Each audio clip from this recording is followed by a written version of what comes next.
A necessidade de uma nova aliança. Você fez uma aliança e agora está rompendo com ela. Você tem um casamento, tem um trato. Você honra a sua palavra. Qual é a situação do homem em relação a Deus? As promessas que Deus faz, fez e faz a cada dia para nós são realmente mantidas? Ou é preciso novas alianças? Será que nós temos um Deus senil que esqueceu do que prometeu, que não vive de acordo com o que disse, que a cada dia diz uma coisa diferente? Será que o nosso Deus é um Deus caduco, um Deus senil, errante, uma pessoa que não garante o que fala? Precisa de uma nova aliança? Bem, eu posso dizer que a nossa condição em forma de pecadores nos faz trazer novas compreensões sobre a aliança que é a mesma ontem e eternamente. O fato é que antes de Jesus vir a esse mundo, nós tínhamos uma promessa, um tipo, uma forma de aliança prometida que se cumpriu na cruz. O tipo, o cordeirinho que deveria ser morto para representar o Filho de Deus que morreria por nós, foi substituído na cruz pelo tipo. O antítipo encontra o tipo. Assim, não precisamos mais daquele simbolismo para simbolizar que um dia Jesus viria nos salvar, porque ele já veio. Portanto, as leis cerimoniais, elas não conduzem a mais nada. Se antes haviam leis que exigiam que o sacerdote tivesse a linhagem, de acordo com a linhagem de Levi e de Arão, Jesus veio da linhagem de Melquisedeque, rompendo com essa antiga aliança, não de forma a romper o trato, fazendo distrato, deixar de cumprir o trato, mas porque ele cumpriu. Na medida em que ele cumpriu, não há necessidade mais do contrato, não há necessidade mais daquela lei, daqueles simbolismos. O contrato se efetivou, satisfez-se a condição, e agora nós estamos diante de um contrato realizado, uma nova aliança em relação à velha. Não, não é bem assim. O nome que se dá a essas alianças pode atrapalhar nossa compreensão. Na verdade, vamos repetir, a promessa feita a Abraão, o êxodo, a forma de invocação do nosso Deus para representar que ele um dia viria para morrer por nós, terminou com a morte de Jesus. Agora, a lei nos leva a um novo fato, porque se existiam leis cerimoniais, essas morreram. Não tem mais necessidade de apontar um fato que já se consumou. Por outro lado, as leis divinas não caducam. Deus não errou ao dizer não matarás, não adulterás. Ele não errou quando disse não minta, honra teu pai e tua mãe. Ele não pode se desfazer daquela lei que ele pôs no nosso coração. Esses sentimentos de justiça, de lei, de amor, estão dentro do nosso íntimo. É impossível que a gente possa romper com essa lei. Portanto, são leis distintas. Uma é a lei do amor de Deus para nos proteger, para fazer a ligação do homem com Deus. Bem, Jesus disse: ama a teu Deus sobre todas as coisas, os 4 primeiros mandamentos, e ao teu próximo como a ti mesmo, os outros para fechar os 10 mandamentos. Então nós temos para honrar a Deus, para não tomar o nome de nosso santo Deus em vão, para não termos ídolos ou imagens de esculturas, para lembrar do dia do sábado, para santificar, para passar com Deus. É uma lei de comunhão, de amor. Em relação aos homens, identicamente, honra teu pai e tua mãe, as tuas gerações se multipliquem com abundância e com saúde e prosperidade. E assim por diante, o elo de ligação de Deus com a humanidade se fortalece nessa lei que não caducou, não passou, ela está viva e é inerente aos sentires humanos.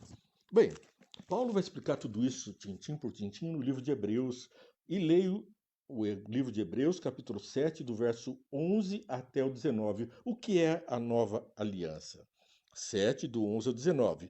Se fosse possível alcançar a perfeição por meio do sacerdócio levítico, visto que em sua vigência o povo recebeu a lei, por que haveria ainda necessidade de se levantar outro sacerdote segundo a ordem de Melquisedeque e não de Arão?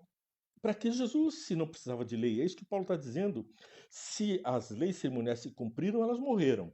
Mas Se não existisse mais lei, se a lei tivesse sido abolida, o que é mesmo pecado? Pecado é a transgressão da lei, diz a palavra de Deus.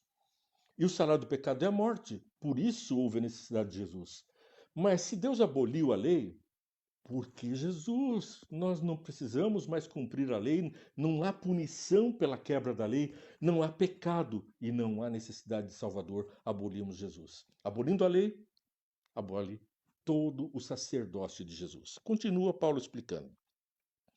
Certo é que quando há mudança de sacerdócio, é necessário que haja mudança da lei. Ora, aquele de quem se dizem estas coisas pertencia a outra tribo da qual ninguém jamais havia servido diante do altar. Pois é bem conhecido que o nosso Senhor é descendente de Judá, tribo da qual Moisés nada fala quanto ao sacerdócio. Deus mandou Moisés dizer que ninguém poderia exercer o sacerdócio que não fosse da lei da tribo de Levi, descendente de Arão. E então Paulo vai explicando aqui essa situação. Os que acabamos de dizer fica ainda mais claro, diz Paulo em Hebreus, aqui no capítulo 7, verso 15, fica mais claro quando aparece outro sacerdote semelhante a Melquisedeque. Agora nós estamos falando de Jesus. Já não é mais um sacerdote levítico, mas porque o sacerdote levítico era imperfeito, era feito por homens pecadores que tinham que primeiro oferecer sacrifício por si mesmos, se purificar diante de Deus, para então depois poder interceder pelos pecadores. Mas Jesus não teve necessidade de purificação, ele é e foi sempre santo e pode, portanto, interceder por nós porque morreu em nosso lugar.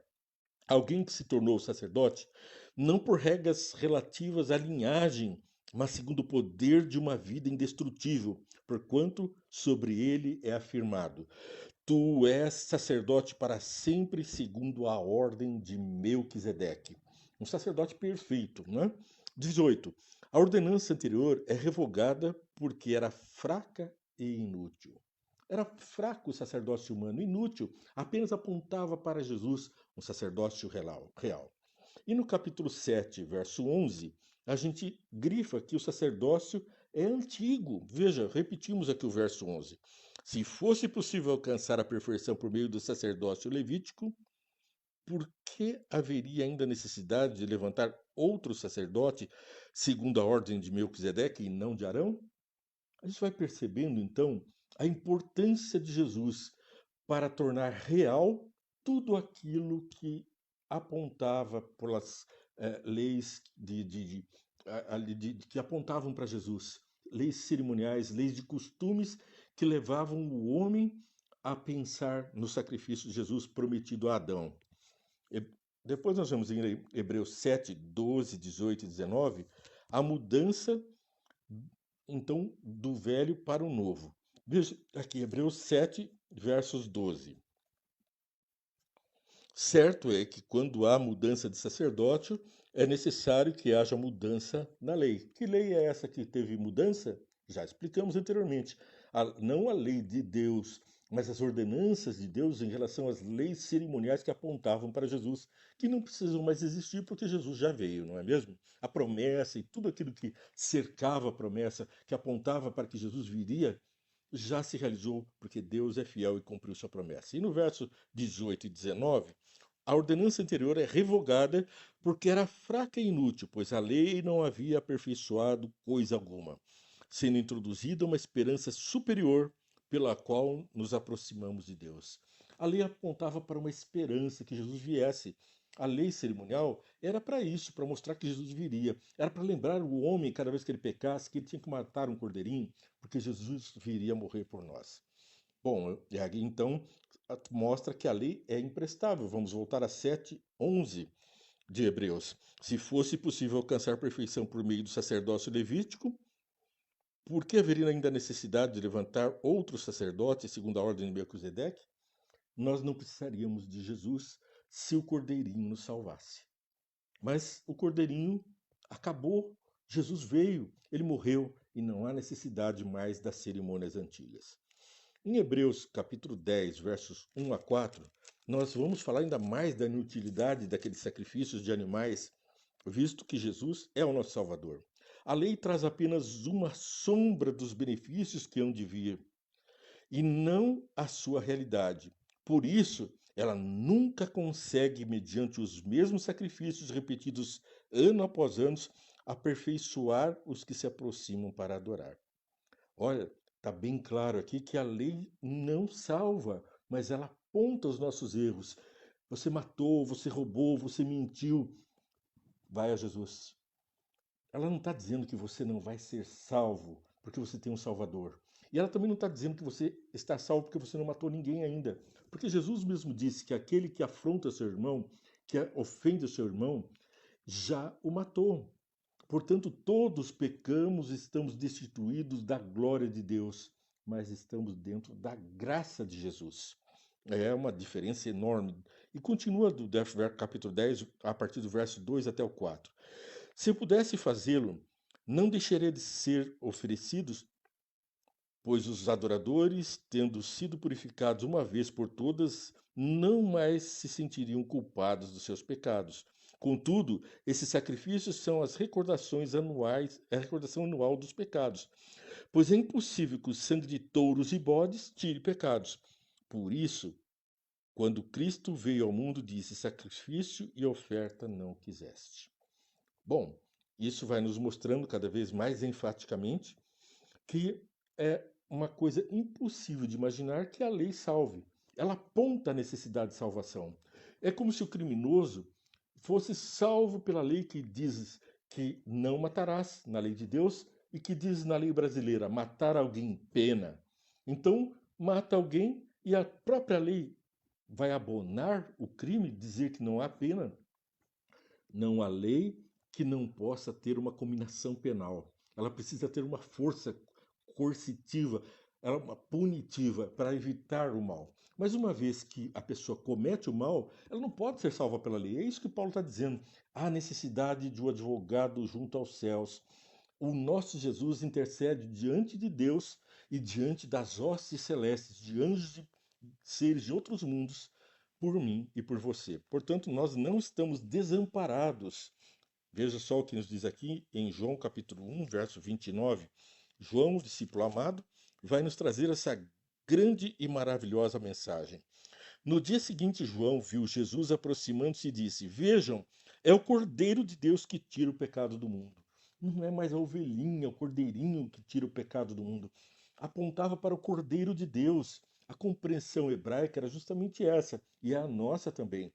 A lei velha, a lei cerimonial, difere dos 10 mandamentos. São as leis que impunham que o sacerdote tinha que imolar o cordeiro, tinha que fazer expiação, jogar o sangue no véu, e então não podia se aproximar de Deus porque existia o véu. Mas quando Jesus morreu, o véu rompeu-se de cima a baixo e agora nós estamos diante do Pai. É o que nos explica todo o capítulo 53 de Isaías. Vamos poder ver isso depois. Gálatas 3, verso 24. A lei é, então, a guardiã, é o que aponta para Cristo. Gálatas 3, 24. Assim, a lei foi o nosso tutor até Cristo, para que fôssemos justificados pela fé. A necessidade agora é fé, graça, o amor de Deus que nos constrange e nos transforma. Assim, a lei garante a nossa salvação na medida em que aponta para a necessidade de transformação. Cristo nos salva não para continuarmos no pecado, mas para sermos transformados pelo Santo Espírito e fazermos a sua vontade. Romanos, ou seja, sermos semelhantes a Ele, né? Em seus atos de caridade, de amor, em seus gestos de doação da própria vida em favor do semelhante. Romanos capítulo 10, verso 4. Porque o fim da lei é Cristo, para a justificação de todo o que crê. Então, a finalidade da lei, não é que o fim da lei, não é que acabou a lei. Aqui o fim quer dizer a finalidade da lei é apontar para a necessidade de Jesus. Você mentiu hoje? Vai a Jesus. Roubou? Vai a Jesus. Transgrediu um dos 10 mandamentos? Você não está perdido, condenado. Você tem um Salvador. E agora vamos indo para a finalização do nosso programa, lendo Romanos 3, do verso 20 até o verso 28.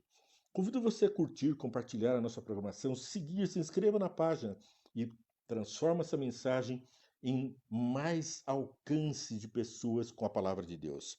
Romanos capítulo 3, versos 20 até o verso 28.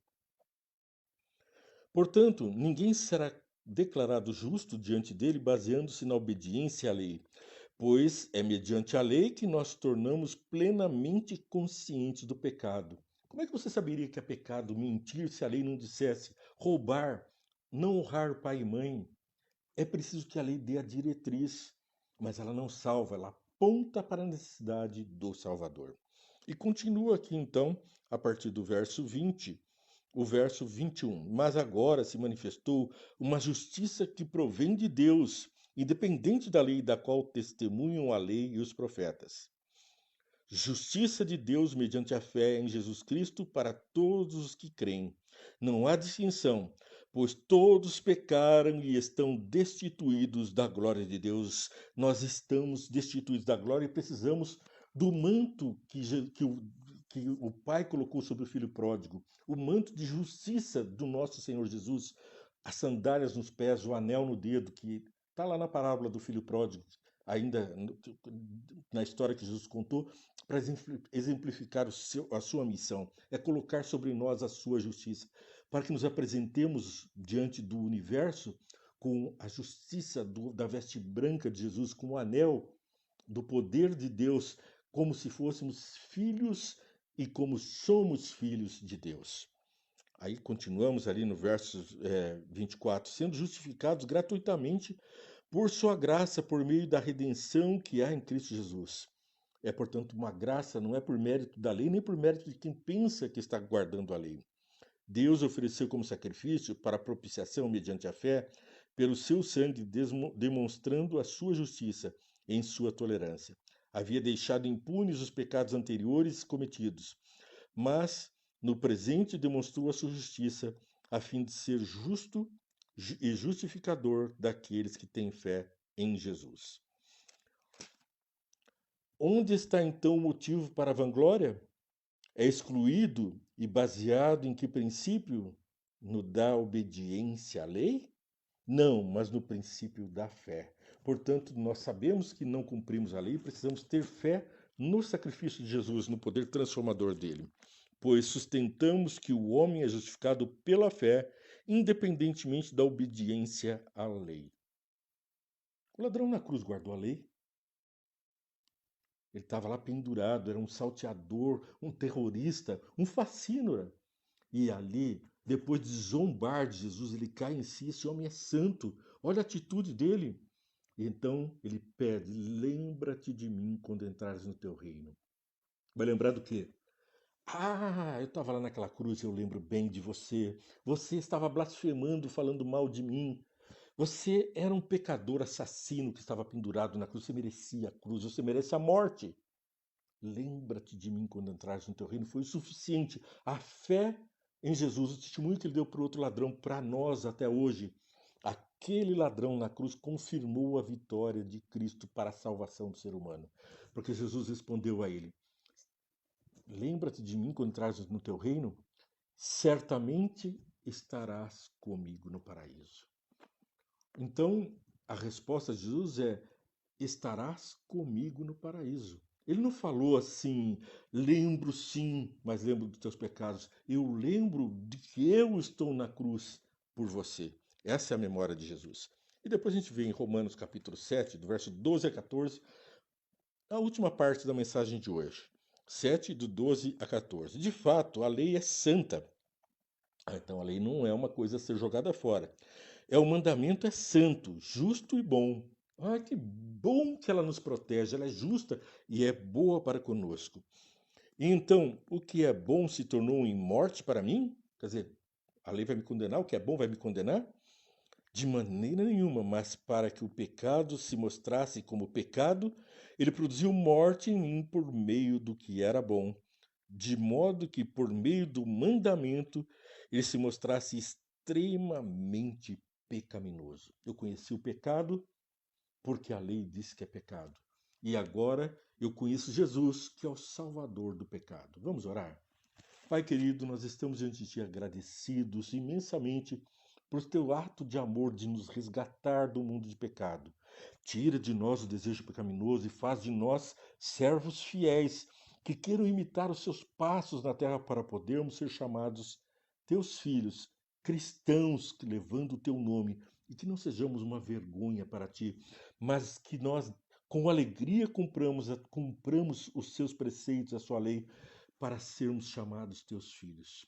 É o que peço para que todos nós, seus filhos que estamos aqui participando desse programa, possam gozar dessa bênção de ser parecidos com Jesus. Pedimos em nome de Jesus. Amém. Ei, não para ainda não. Curta, compartilhe, siga essa programação, se inscreva no canal e vamos fazer essa mensagem e de pregar o evangelho a todo mundo. Deus te abençoe e muito.